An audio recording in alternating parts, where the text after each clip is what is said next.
নমস্কার, আমি সন্তোষ শর্মা এবং সবাই দেখছেন ন্যাশনাল নিউজ। অন্ধবিশ্বাস কুসংস্কারের বিরুদ্ধে যুদ্ধ ঘোষণা করেছেন বিনোদ ঠাকুর। হচ্ছে তারপরে হামলা এবং প্রতিবাদ সভায় নেমেছেন স্বয়ং বিনোদ ঠাকুর। আজ আমরা এক্সক্লুসিভ নিউজে তার সঙ্গে কথা বলবো কেন তিনি এই পথ বেছে নিয়েছেন।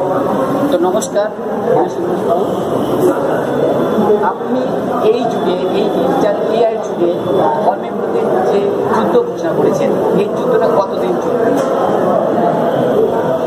এই যুদ্ধ যদি আমরা সচেতন হই একদিনেই শেষ হবে, আর যদি আমরা সচেতন হই তো যুগ যুগ ধরে চলবে। আর এটা আমি বেছে নিই। আমরা যেমন ধর্মগ্রন্থ পড়ি, তেমনি যদি আমরা সংবিধানটা পড়ি, সেখানে যদি আমরা দেখি 51A, তো আমি একজন ব্যক্তি হিসাবে, আমি একজন সাধারণ মানুষ হিসাবে, এটা আমার মৌলিক অধিকার। আমার সমাজকে সচেতন এটা যুদ্ধ নয়, যুদ্ধ করে একটা হিংসাত্মক শব্দ আসে। এটা আমার সমাজকে সুলভ করা, আমার সমাজকে পাবে। গতকাল 17 মার্চ নবদ্বীপে নাস্তিক সম্মেলন, বাংলার মানুষ, প্রতিবাদী মানুষ নাস্তিক সম্মেলন একটা হচ্ছে। এই নাস্তিক সম্মেলনটা আপনি কি চোখে দেখছেন? এটা আমরা নাস্তিক সম্মেলন বলে আখ্যা দেব, এটা আমি চেতনা সম্মেলন বলেই আখ্যা দেব, এটা আমি জ্ঞান সম্মেলন বলেই আখ্যা দেব, এটা আমি আমাদের নিজেদের স্বধর্মের অধিকারের সম্মেলন বলে আখ্যা দেব।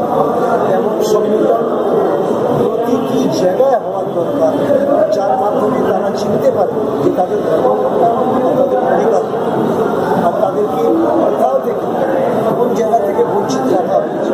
এমন সম্মেলনের মাধ্যমে আমরা জানতে পারি। আপনি ব্যক্তিগতভাবে ঈশ্বর বিশ্বাস করেন?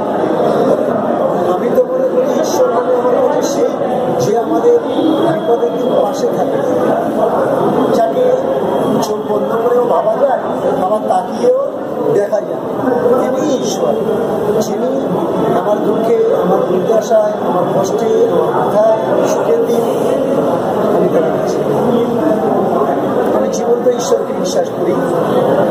ভবিতব্য মৃত্যুর পরে কেউ আছে, সেই ঈশ্বরকে আমি বিশ্বাস করি।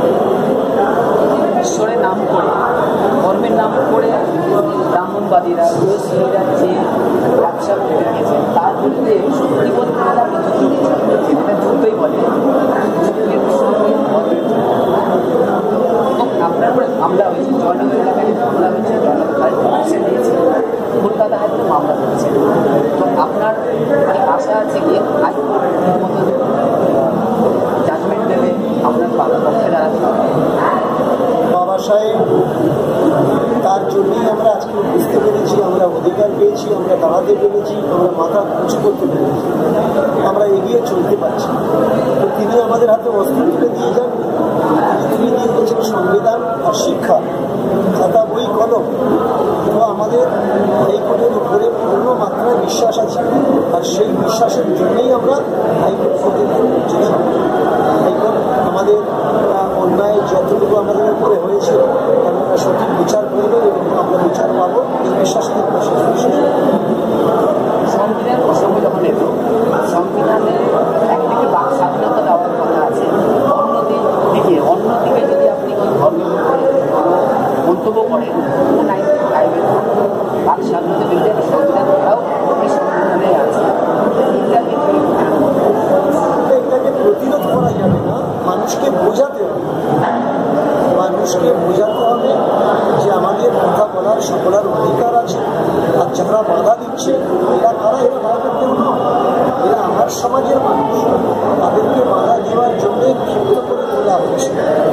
যারা ক্ষিপ্ত করছে তারা সামনে আসছে না, আর যারা সামনে আসছে এরা শুধুমাত্র তাদের ব্রেন ওয়াশের শিকার, তাদের চক্রান্তের শিকার। এই হচ্ছে বিষয়।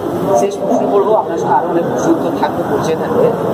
আজকে এই সভা এবং আপনার প্রতি মানুষের যে আকর্ষণটা বাড়ছে, একটা যুদ্ধকে বলছে একটা নতুন অবতার এসছেন আপনার সব কথাবার্তা কীর্তনের মাধ্যমে যেভাবে জাগরণ তুলে ধরছেন।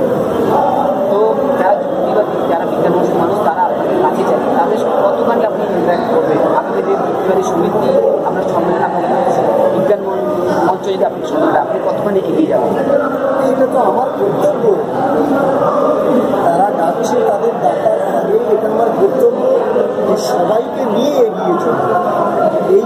না, আমার একার দায়িত্ব কারোর একার দ্বারা সম্ভব।